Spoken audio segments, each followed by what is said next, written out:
Hi everybody, hope you're all doing well. I have been wanting to come on and make a little bit longer video to kind of reintroduce myself to some of you who might not know me, and then also to give you a quick recap of everything that I have been going through, everything that I've been going through in the last 100 days since my diagnosis of colon cancer. First of all, my name is Irene. And I am a mother, 47-year-old mother of 2 kids, and also a wife. I've been married we just celebrated an anniversary. Oh, that's terrible. 16 years. So we've been married for 16 years, but we've actually been together 30 years. Yeah, 30 years this year. I've been with the same man since I was 17 years old. But I won't discuss that. But what I really wanted to discuss, because there's a, oh my God, bringing it back to the topic at hand. So like I said, it's been about 100 days, 103 days to be precise, since I was given the diagnosis of a colon cancer. And the way that I found out that I had colon cancer was I had a colonoscopy. And the result of that was that they found a tumor in my colon, about a 4-centimeter tumor in my colon, and that was positive for cancer. But before that, I do want to talk about what led me to getting the colonoscopy in the first place. So I already in general have what I consider kind of a weak stomach. So sometimes food affects my tummy, and like I have a lot of GI issues already. I felt that way already. And I also have this other condition called PCOS, insulin resistant syndrome. And I take medication for that. And that medication also induces kind of GI type of side effects, like diarrhea, constipation. So it didn't seem that weird to me that I was having, some of these issues. But in the summer of 2023, I started seeing that maybe these GI problems were getting a little bit worse. I was having more frequent bowel movements, more frequent loose stool, and I also suffered from fatigue, but I kind of also, that's another side effect of the other condition that I have, so I didn't think they were related. But anyway, what finally got me to see a doctor about my issues was that I started to see a little bit of blood in my stool. And at first I kind of thought it might be like hemorrhoids, because I did suffer from hemorrhoids years ago when I was pregnant. And I thought maybe they're coming back. I don't know. And it didn't happen every time I had a bowel movement. I would just oh, there's a little bit of blood in my stool. But then it started happening more frequently, seeing the blood in my stool. And so that's what finally led me to see my family medicine doctor. And she didn't seem too concerned about it, but she did refer me to a GI specialist. And then when I went there and told them my symptoms, and also told them that I kind of thought maybe the medication that I was on for my other condition was causing these issues, she kind of seemed to agree. But she still was like, well, if you want, we could do a colonoscopy and see if there's anything going on. Again, I think it was very and nobody thought it was anything serious. So I went ahead and scheduled that. That was October 18th when I had the colonoscopy. And the result of that was that they found a tumor in my colon, and it was a cancerous tumor. It was about a 4-centimeter tumor. And I think it was, I even think the doctor was shocked. And of course, my husband and I were shocked that it was cancer. And from there, we just have been on this journey now of treatment, and surgery and all that. But anyway, I'm jumping again. So really quick, after I had that diagnosis, I had several, scans, MRIs, blood tests. I met a couple different oncologists. I wanted to get a second opinion. And after all that, I ended up at City of Hope. And I have now been getting my cancer treatment there. So as I mentioned, I've been getting all these tests done and scans done. And the reason for that was so that I could see how far along my cancer was, to see if my cancer had maybe spread to other parts of my body, other organs. And luckily, everything that they've been fighting so far, the results have shown that it hasn't spread. So on December 13th, I went in for a colon resection surgery.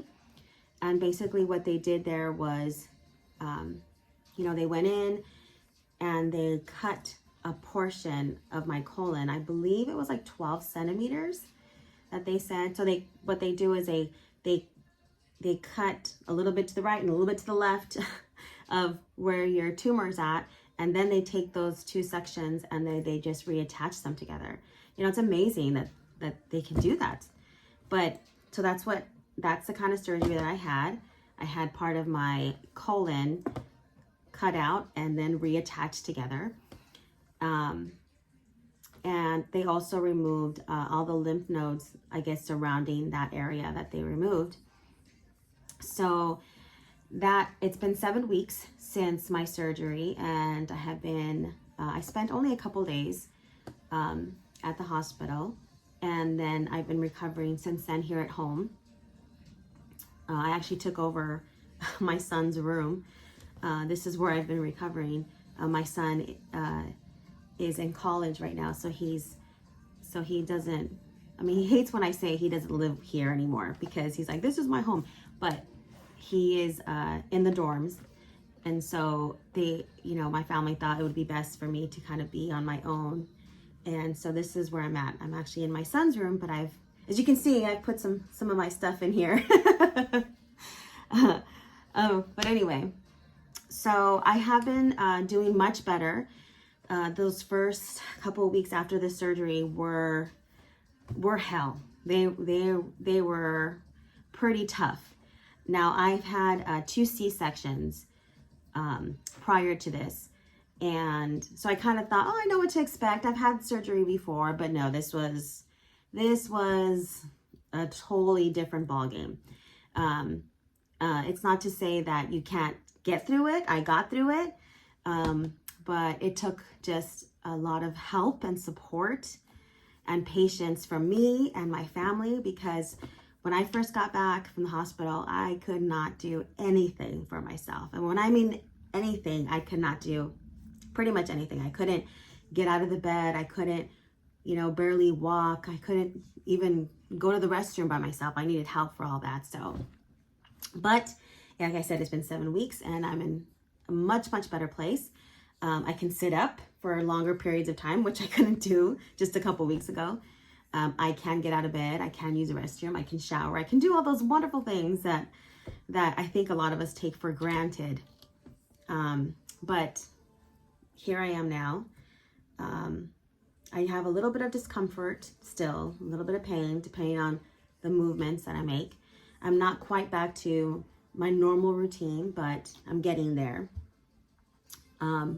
But I don't know, now I'm moving on to what I'm calling the next chapter, the next phase of my cancer journey. So as I mentioned before, lymph nodes were removed along with part of my colon, and I was waiting to hear if there was any traces of cancer in those lymph nodes, and we got the results. And in fact, they removed 27 lymph nodes, and out of the 27, there were 2 lymph nodes that had cancer in them.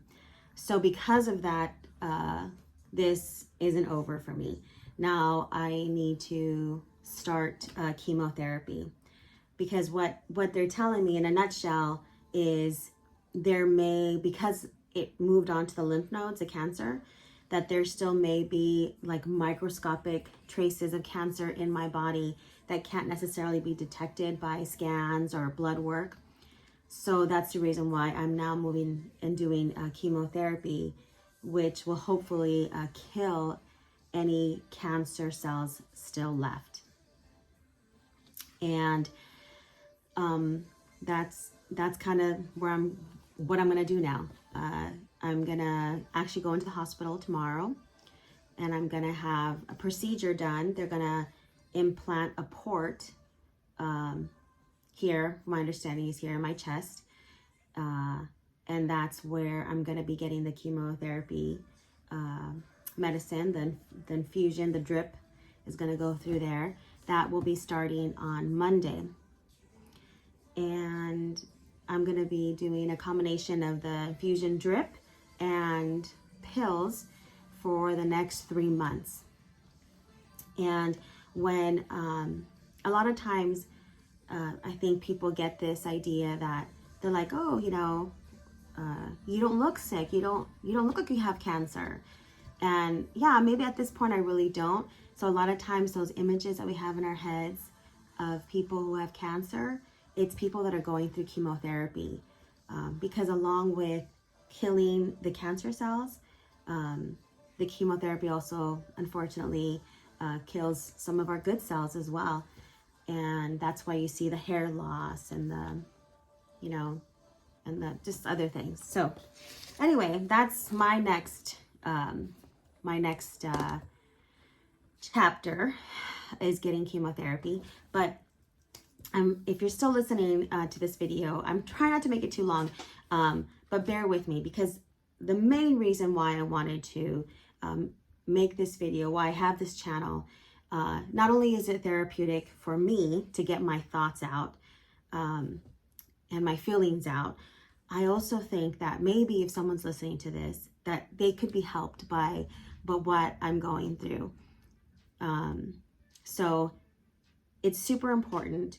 I'm learning this now, that you go get screened, because colon cancer is preventable, and it's preventable by getting screened early, by getting a colonoscopy, basically. And I know I'm saying this and it was kind of too late for me, but right now at age 45, everyone should be going to get a colonoscopy. It's like a pre-screening that your insurance should cover. It's like a breast cancer. You know how all these women get mammograms and, it's prevention? Well, it's the same thing with colon cancer. It's prevention, because a lot of times cancer begins with a little polyp, a little tiny little, nub that is in your colon, and that will sometimes grow into cancer. But if you have a colonoscopy, they can identify, they can even cut it out at that time, and then it doesn't have a chance to become cancer. So I really wanted to advocate that idea, that you really need to go get screened at 45. Start your screening then. And if you have any GI issues, no matter how old you are, go see a doctor, especially if you have any of the issues that I described earlier, difference in bowel movements, blood in your stool, fatigue. One of them was unexpected weight loss, I learned, but that did not happen to me. So, changes in the way your stool looks. Like I said, mine started looking kind of skinny, and I just thought, I didn't think anything of it, but that's actually something that you should be aware of. So please go get checked. Go get your butt checked. Getting a colonoscopy is not a big deal. You don't even feel anything. The worst part about getting a colonoscopy is the drink that you have to drink that makes you use the restroom the entire day before, but that's it. And if it could prevent someone from getting cancer, I'm going to keep plugging away and telling you, go get your butt checked. Go get a colonoscopy at 45 years of age, or if you're having any GI issues, just go get checked. So I think that's it. That is all for me for now.